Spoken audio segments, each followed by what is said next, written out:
You've inherited over $3 million, right? We've already started building a duplex for us to live together. I've even included the kitchen of my dreams. My mother-in-law says in a tone that's almost dreamy.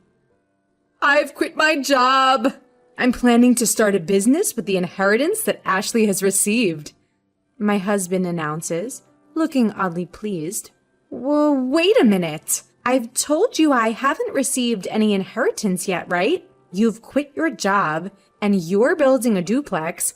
What's happening? Don't lie. It's clear you've inherited. How about we take a trip before the house gets built? How about Hawaii? My father-in-law chimes in, adding to the growing confusion with my husband and my mother-in-law. What on earth are these people thinking? They want to use the precious inheritance I received from my mother and spend it on whatever they please? Even though I was filled with rage, I didn't know what to do. The story goes back a few months ago. My name is Ashley. I'm 38 years old and work as a high school teacher. I married David, an office worker who is 2 years older than me, 12 years ago. Soon after we got married, our only daughter Julie was born, and since then, my days have been filled with work and child rearing. Today is the day I'm visiting my hospitalized mother with my daughter. Oh, Grandma, it's been a while. Well, Julie, welcome. My mother, lying in her bed, lovingly strokes Julie's hair. Her hand is noticeably thinner, and her complexion looks poor. Next to my mother's bed stands a middle-aged man wearing glasses and a suit. As I nod towards him, he returns the nod and leaves the room. Mom, who is that man? Just an acquaintance. Don't worry about it. More importantly, Ashley, are you still doing well? And David, is he well? My mother's eyes, a shade close to blue, sparkle softly as she smiles. She met my father, who ran an import-export business overseas and came to the U.S. as his bride. Raising a child in a foreign country must have been hard, but my mother and father worked together to bring me up. One of the reasons I am able to work as a teacher today is because my mother taught me many things since I was small. I am deeply grateful to my parents, who raised me with love in a wealthy family. After my father passed away a few years ago, my mother, now alone, fell ill and was hospitalized. She transferred the business to a relative, and now she spends her remaining days quietly in the hospital. I'm fine, Mom. Is there anything you need? Just having you and Julie come to see me is more than enough. After having such a conversation and spending a good amount of time talking with my mother, Julie and I headed home. Julie talks to my mother about things that happened at school and the book she has recently read. She's at that tricky age of 10, but our relationship is good. Even if I take away my parental bias, I think she is a bright and honest child who is growing up well. We're home! Oh, welcome back! How's my mother-in-law doing? David asks as he greets us. Mom is as usual. How about you? Your seminar? Was it? Oh, I heard some good stuff. Looking forward to the next one. Recently, my husband has been attending seminars on quitting his job and starting a side business. He must want more money, but the company he works for will not top tier. It's not bad, and with my salary, we're doing just fine. I find it distasteful when he is so greedy for money, which I suppose he gets from his parents. Ever since we got married, I've been put off by his parents' excessive stinginess and their habit of begging for small amounts of money whenever we see them. So, I've been keeping my distance. They've never given Julie any Christmas gifts. Fortunately, my in-laws live far away, so we don't have to interact much. And my husband does well with household chores, so I guess it's okay. As long as I have my mother, my husband, Julie, and our modest but ordinary life, I'm content. Then, one day, I got a call from the hospital. My mother's condition had suddenly worsened, and she was in critical condition. When my family rushed to the hospital, my mother was barely breathing. Mom? Mom! Grandma? No! Ashley, I always wanted you to be happy. Cherish Julie more than anything. I love you. In the end, those were my mother's last words. My mother, who raised me with all her heart with my father. My mother, who adored Julie from the bottom of her heart. My mother's face in the coffin was peaceful, and all I could do was cry. Julie was by my side, crying with me. A little while after my mother passed away, an envelope arrived at our house. A law firm? Ashley was perplexed as she opened the envelope from an unfamiliar sender. Inside was a document stating, I have been entrusted with your mother's will, which leaves all of her inheritance to you. Ashley and her mother had never discussed the subject of inheritance before, so she was taken aback. However, since the letter had indeed arrived, she decided to visit the law firm on her own. Hello, I'm the attorney, Ed. The man who appeared was the middle-aged gentleman with glasses who had been present when she had visited her mother in the hospital. You were in my mother's hospital room before. Ashley questioned the man with the familiar face. Yes, we met in the hospital room, actually, from that time. I was entrusted by your mother. Hearing Ed's kind voice, Ashley found herself on the verge of tears. And then, I was shocked beyond belief. Wha? 500 million? Yes, Ashley. When your father passed away, you waived your right to the inheritance, so your mother could receive it all, right? When you add that inheritance to your mother's personal assets, even after deducting taxes, this is the amount. Your mother has named you as the sole heir. My parents had indeed been wealthy, but I hadn't imagined that they had left such an inheritance. I had never asked my parents for money after getting married and avoided the topic of inheritance as it seemed unlucky. Feeling dizzy, I realized this must be an expression of love from my mother. With that thought, I left the procedures to Ed. Your mother cared about you more than anything. She instructed me to assist you if necessary. Please feel free to discuss anything with me. Thank you. I appreciate your help. Ashley bowed her head several times to Ed and left the room. Time passed, and it was around the time of her mother's 49th day memorial service. Her husband, David, began to frequently ask about her mother's inheritance. When they had married, her father was still running his business, so David was vaguely aware that they were wealthy. Each time she asked him to stop talking about it while she was still mourning, he would fall silent, only to subtly bring up the matter of money after some time. The worst were my in-laws. When they came to my mother's memorial service, my father-in-law said, Ashley, if you are worried about the inheritance, we can help. Hey, we've had our fair share of disputes over inheritance when unmarried siblings died. Inheritance can be complicated. If you're troubled, feel free to talk about it. That's right. Rely on us too. Yes. Having never shown any inclination to assist them before, she could only give her in-laws a vague response as they put on a knowing facade. And then, about 3 months after her mother's death, David, who had been quiet recently, finally lost his patience. Hey, have you received your mother's inheritance yet? A bad feeling swept over her. Quickly, Ashley lied. The procedures are complicated, so not yet. In reality, she had already completed the procedures, and upon Ed's advice, had deposited the passbook containing the inheritance in a safe deposit box. But it felt right to say that now. Really? But it's been 3 months since your mother passed away, right? Haven't you done the procedures yet? Yeah, so what? Well, never mind. I'm going to bed. For some reason, David headed for the bedroom in high spirits. With the nagging unease in her chest, Ashley prepared for work the next day and then headed for bed.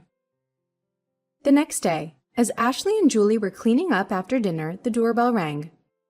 Julie hurried to the door, and when Ashley poked her head out from the kitchen, she saw her in-laws who had dropped by unexpectedly, and David returning from work. Why are my father-in-law and mother-in-law here? It's not a big deal. Julie, go to your room. Julie glanced anxiously at us and headed to her room. What's going on?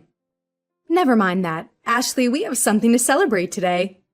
Ed, her father-in-law, was in high spirits as he opened their fridge and took out a beer. Celebration? You inherited more than $300 million, didn't you? We've already started building a duplex house for us to live together. It even comes with a dreamlike modern kitchen. The one who spoke in the dreamy tone was her mother-in-law. What? What are you talking about? Ashley, be happy. We've decided to build a duplex house. We used half of our savings and the money that Mom and Dad have put aside for the down payment. The loan is under my name, but you can pay it all at once with your inheritance, right? Give back to the two of them. What? I quit my job. I decided to start a business using that inheritance you received. David, her husband, looked somehow satisfied as he said these words. Wait a minute. What are you talking about? I told you, I haven't received the inheritance yet. Didn't I? And what does quitting your job and a duplex house mean? Don't lie. It's clear you've inherited. How about we go on a trip before the house is built? How about Hawaii? Amidst the escalating chaos, David and her mother-in-law were getting excited, agreeing with what Ed said. Then David said, laughing scornfully, You're stingy, Ashley. We've looked into it because you kept saying you hadn't received the inheritance. You can't renounce an inheritance if you don't process it within 3 months. Whether you lied or told the truth about not processing, you still have inherited, right? That is... Considering the scale of my father-in-law's company, there must be more than 300 million, right? We'll be able to live comfortably, thanks to them.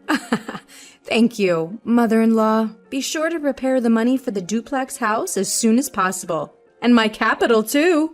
Seeing David speak like that made her dizzy. What on earth are these people who want to use my precious inheritance that I received from my mother as they please and indulge in luxury?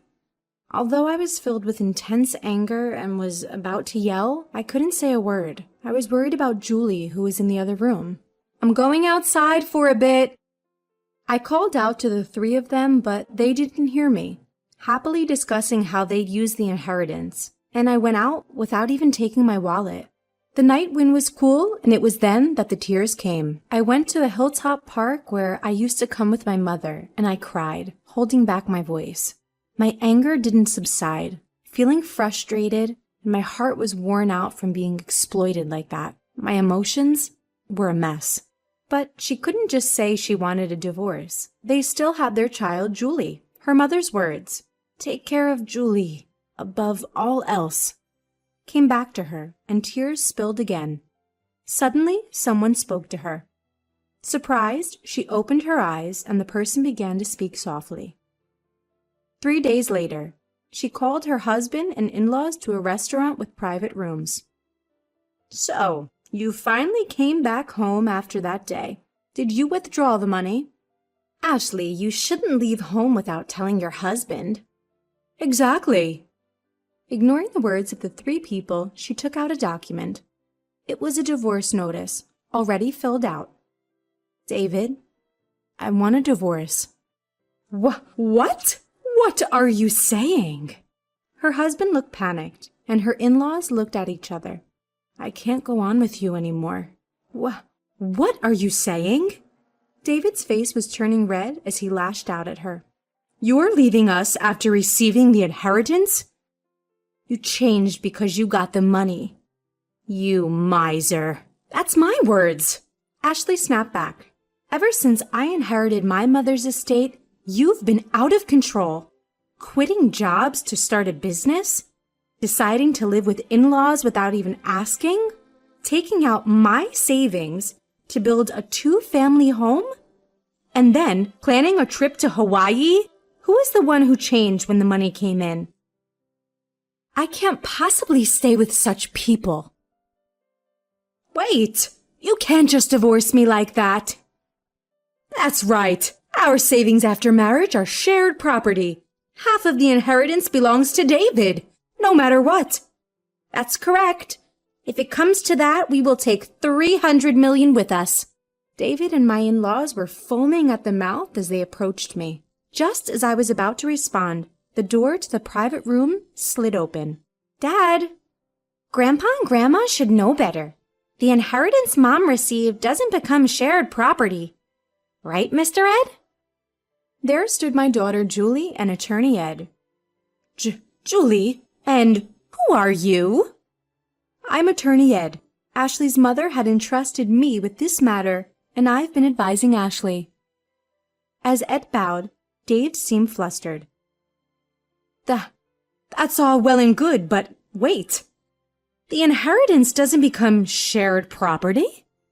That's correct. Inherited property from a deceased parent does not become shared property, nor is it subject to division of property. What? You've got to be kidding me. Is this a mistake? That can't be. In front of the flustered three, I was taken aback. It seems that they really thought that the inheritance I received would become their property. In that case, it's even more reason not to divorce. I'll cling to you no matter what. My husband with bloodshot eyes shouted out without any regard. Stop it already! That was Julie. She continued her calm words. Since Mom suggested divorce, no. Since Mom inherited the estate, has Dad ever thought about Mom once? Grandpa and Grandma only ever talk about money. They never once mentioned me. I can't consider such people as family. David and my in-laws were taken aback. The day I was crying about my inheritance, Julie was the one who spoke up. Julie came running after me and she told me, Dad, Grandpa and Grandma are too much, trying to take Grandma's legacy for themselves. Mom, I'm on your side. Let's fight this together. With those words, I made up my mind, contacted Ed, and arranged this meeting. Julie, it's not like that. Dad wants you to be happy. That's right, Julie dear. You'd be happier living with us, wouldn't you? That's right. A child shouldn't interfere. My desperate husband and still assertive in-laws. Julie, with an exasperated look on her face, said, I'm going with Mom. I can't bear to be with you anymore. Julie said this and looked away. Anyway, we've made up our minds. Julie and I will be leaving. As I said this calmly, David got angry. Hey, I've never cheated and you can't force a divorce. I'll hire a lawyer. We'll get that money one way or another. If that's the case, I will take care of it from here. Ed spoke quietly. The issue here is whether there are grave reasons for not continuing the marriage, quitting his job, using the household savings without permission, deciding to live together, and Julie saying she can't bear it. There are various points we can argue. Moreover, your daughter recorded the sound of all of you begging for Ashley's inheritance. That should also serve as evidence. Damn it. David slumped and my in-laws turned pale. After seeing that, Julie and I left the restaurant. A year later, thanks to Ed's efforts, my divorce with David was finalized. Julie and I moved into the house my mother had lived in, but there were several times when we received letters saying, I love you, come back. And David was seen loitering near Julie's school, so we asked Ed to apply for a restraining order. After that, it was quiet. According to the rumors, they actually did build a two-family home. My already retired in-laws had to work in a factory, and although David looked for work, he couldn't find any and is now doing manual labor. I heard from the neighbors that there were constant arguments in the new two-family house. Because of their troublesome fights, they've become disliked by everyone in the neighborhood. Julie and I are still living peacefully, helping each other. A while ago, Julie said, I want to study abroad in the country where Grandma grew up.